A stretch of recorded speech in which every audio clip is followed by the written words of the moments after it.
So in 2005, I started to tell you about background about the struggle in Israel.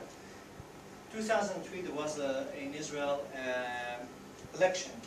Ariel Sharon against Amram Mitzna. Amram Mitzna was the head of the Labour Party in Israel, and Amram Mitzna came with the idea that it's too complicated to protect three of the communities of Gush Katif, Netzarim, Burak, and Kfar Doron. So we need to come and evacuate these communities because we were in the middle of the Intifada. The Palestinians were blowing buses, bombs, suicide bombers were blowing stuff in bus stations, pubs, restaurants, killing hundreds of Jews at that time. And the pressure also in Gush Katif was very heavy. On Gush Katif, from September 2000 until the time that we were evacuated, there were 15,000 terror attacks. Again, 15,000 terror attacks against kids, against teenagers, against adults, against people driving. In our community, there was a routine. Every morning, 7:30, mortars and bombs were shot from Khan Yunis, from the local mosque, toward the area of the kindergarten and the schools, because they knew that all the kids were taking out with their parents toward the schools. So that was the daily target. Daily target, shooting all the kids.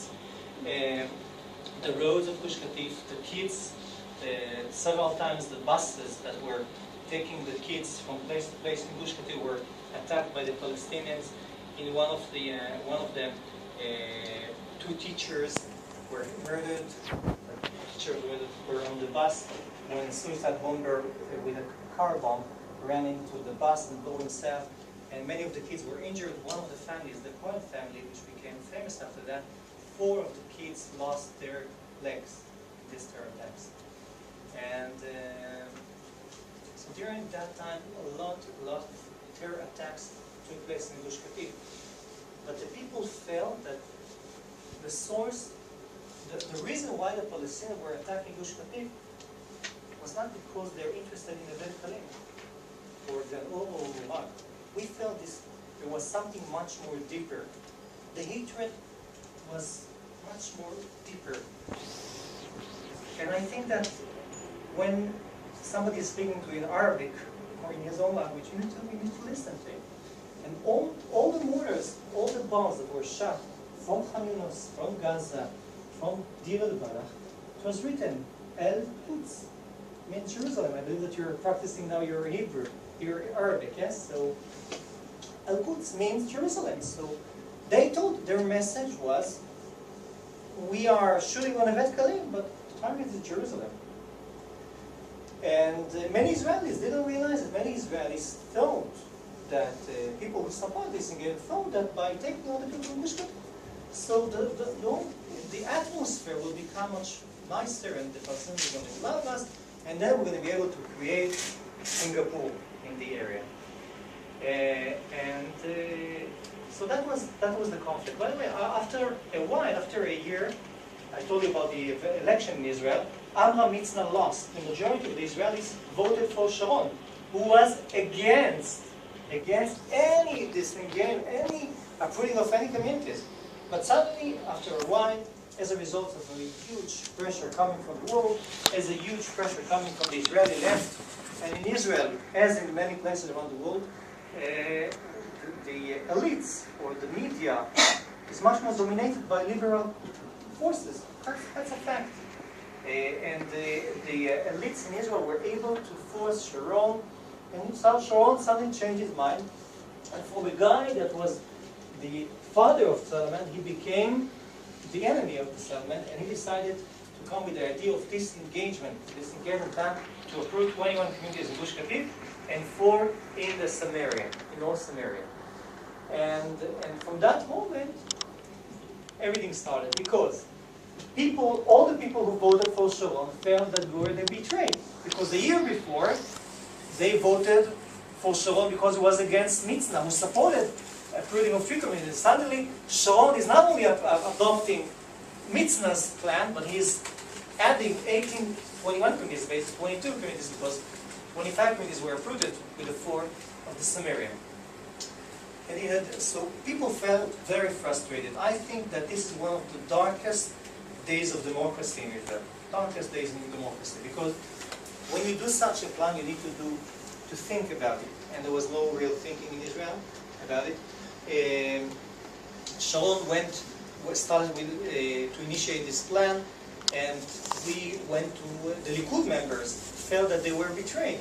So there was a decision to have a referendum among the Likud. Likud is the party, like the Republican or the Democratic. So the ones that vote among the members of the party, what shall we do? Shall we support Sharon or not?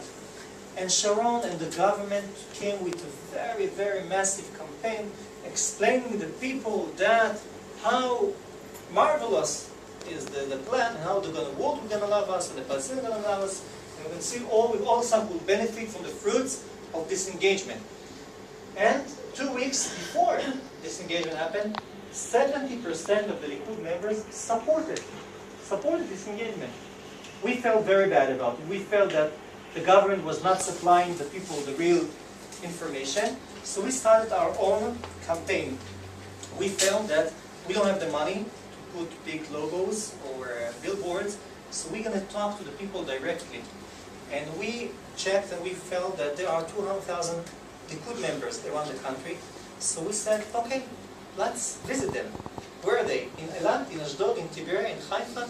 We're going to knock on the doors of each one of them. And 9,000 people from Gush Katif and our supporters from all over the country, we divided Israel. In few days, we knocked on the doors of all these people. And it was amazing. Because the polls, there were daily polls. And if I told you about 70% supporting the disengagement plan, so it went to 65, 35, 60, 40, 55, 45. A few days before, 50, 50.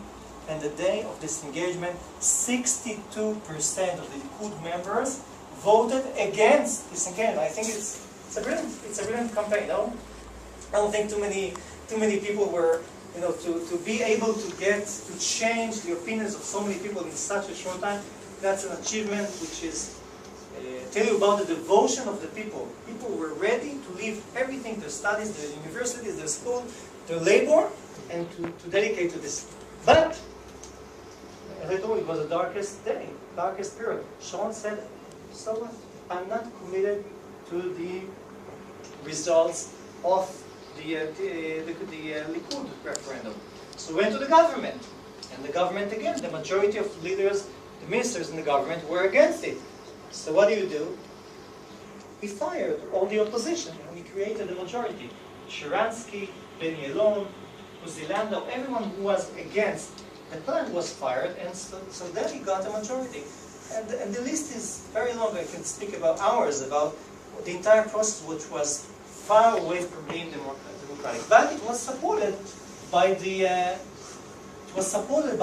people who are dominating Israel. Right now, Israel is dominated by the elite, the academy, the media is much more supported, it's much more dominated by the Israeli left. So immediately, every step that Sharon did was supported by these people, and that helped significantly Sharon to go forward with his plan. And time came.